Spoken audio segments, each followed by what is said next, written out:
정부가 교회의 출입 명부 작성을 의무화하고 있습니다.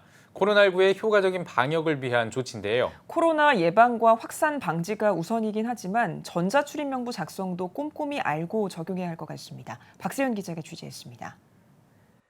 지난 8일 정부에서 발표한 교회 관련 코로나19 핵심 방역 수칙. 이 중에는 출입명부 작성 의무화도 포함됐습니다. 기존의 수기 작성에 전자출입명부를 더해 둘 중 선택해 기록하도록 했습니다.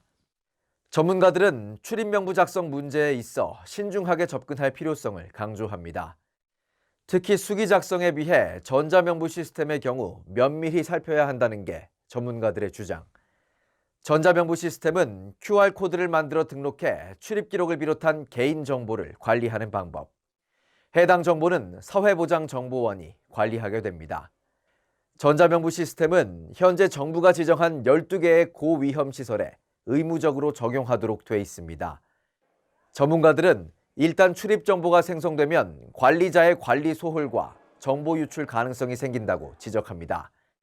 내부자에 의한 악의적 이용 우려 가능성을 완전히 해소하기 어려운 만큼 신중할 수밖에 없다는 겁니다. 그렇게 QR코드로 해서 개인들 그리고 교회 출입한 것을 데이터를 가지고 있고 그것으로 4주 만에 폐기를 한다면 문제가 없을 수도 있겠지만 그것을 폐기를 하지 않거나 또는 그 4주 보관하는 동안에 어떤 액션이 이루어진다면 그 부분에 대해서는 문제가 발생할 수 있기 때문에 거기까지 그 정도까지 통제할 필요가 있지 않지 않느냐. 교회에서 자체 출입명부 시스템을 개발하거나 전문 업체를 알아보는 것도 한 방법입니다. 이 경우 개인정보 동의 여부에 있어 반드시 확인을 받을 필요가 있다는 게 전문가들의 조언. 동의하지 않고 개인정보를 제공하게 되면 법적 책임을 물을 수도 있다는 겁니다. 제 QR코드 시스템에 있어서 교인들 동의를 다 받아야 되거든요. 이것도 여전히 교회에 제공하겠다라는 건 동의했지만 국가에 제공하겠다는 건 동의를 안 할 수도 있잖아요.